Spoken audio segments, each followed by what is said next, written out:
नमस्कार मित्रों, स्वागत है आपका हमारे YouTube चैनल जीएस मस्ती विद विनय सर के साथ।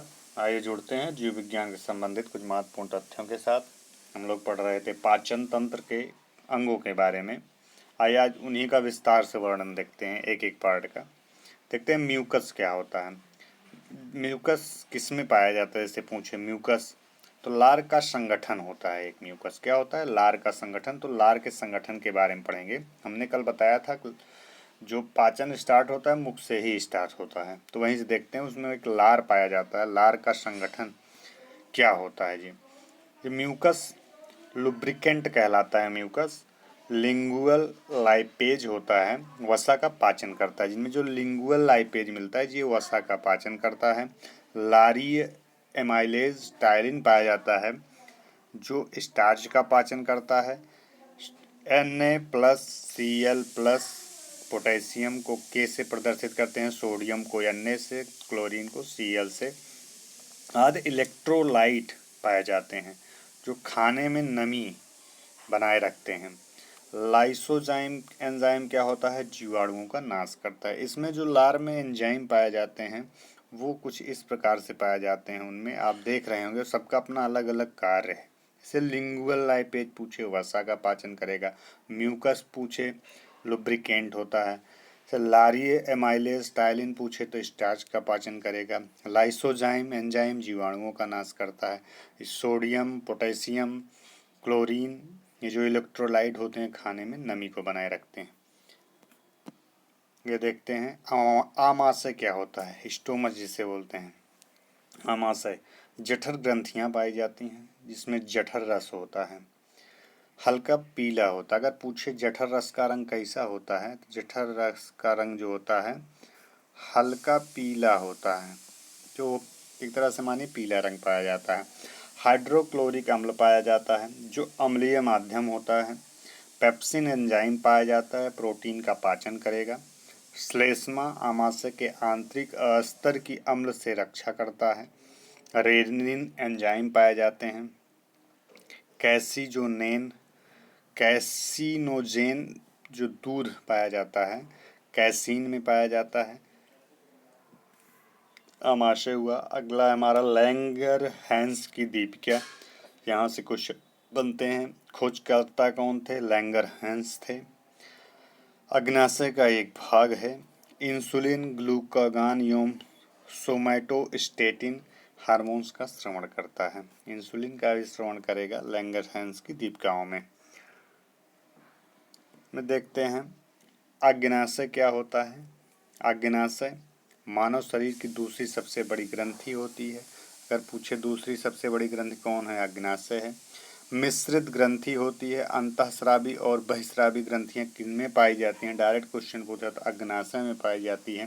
पूछा भी गया है, यूपीपीसीएस में पूछा भी गया, इसको ध्यान से देखिएगा। अंतःस्रावी एवं बहिस्रावी ग्रंथियां निम्न में से पाई जाती हैं। 4 ऑप्शन दे देगा इन्हीं में से। में आपको अग्नाशय मिलेगा तो अग्नाशय में पाई जाती हैं। क्षारीय अग्नाशयी रस पूर्ण पाचक रस कहलाता है, जो कि क्षारीय अग्नाशयी रस का श्रवण करता है। कहाँ से, अग्नाशय से होता है।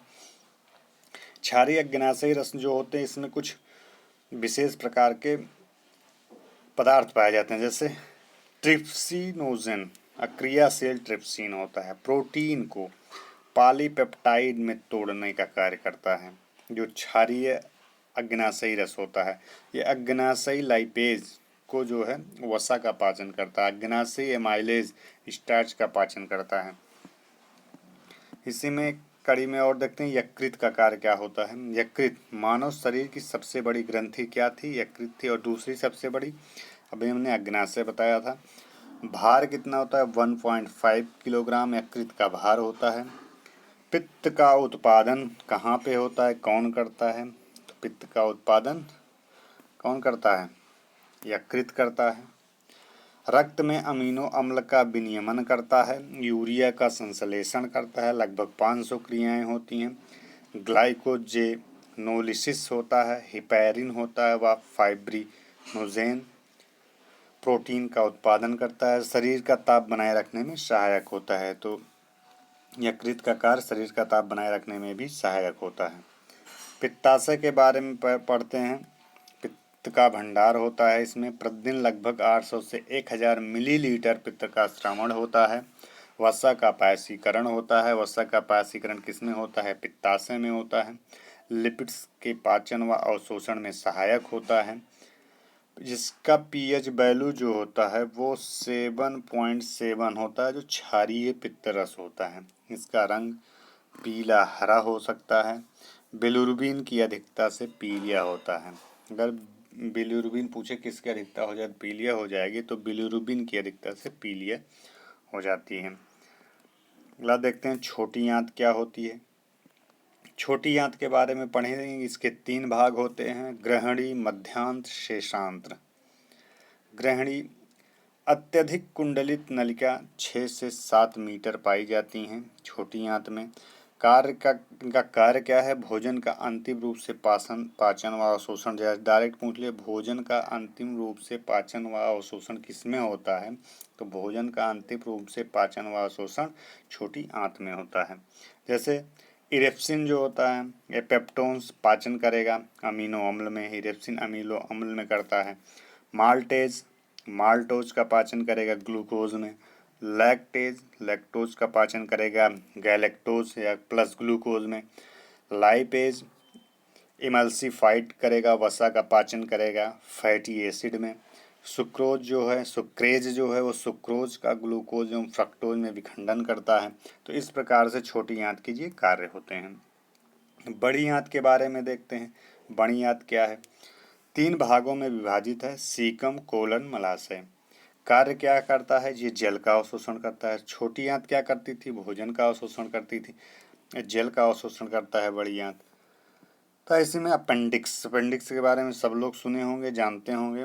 इसका अन्य नाम कृमि रूप परिशेष क्या है अन्य नाम? कृमि रूप परिशेष क्या है? ये अवशेषी अंग होते हैं। अवशेषी अंग का उदाहरण है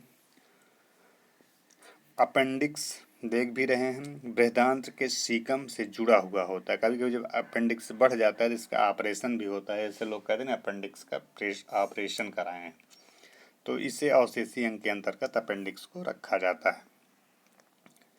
परीक्षा की दृष्टि से कुछ देख लेते हैं। महत्वपूर्ण तथ्य कौन कौन से हैं? लार में जल की मात्रा होती है, तो पूछ रहा है लार में जल की मात्रा कितने प्रतिशत होती है? तो 99.5% लार में जल की मात्रा होती है। ठीक। प्रतिदिन लार का औसत स्राव होता है। अगर देख लिया जाए, प्रतिदिन लार का जो औसत स्राव है 1 से 1.5 लीटर होता है। मतलब 1 लीटर से 1.5 लीटर, 1.5 लीटर तक होता है प्रतिदिन। अगर पूछे प्रतिदिन लार का स्राव कितना होता है, 1 से 1.5 लीटर लार का स्राव होता है। ग्लूकोज को इथेनॉल में परिवर्तित करने वाले एंजाइम का नाम बताइए। जाइमेज हैं जो ग्लूकोज को एथेनॉल में परिवर्तित करते हैं। एंजाइम मूलतः होते हैं जैव उत्प्रेरक प्रोटीन होते हैं। दूध पचाने वाला एंजाइम का नाम है रेनिन। रेनिन एक ऐसा एंजाइम है जो दूध को पचाता है।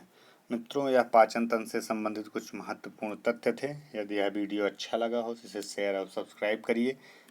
तब तक के लिए धन्यवाद।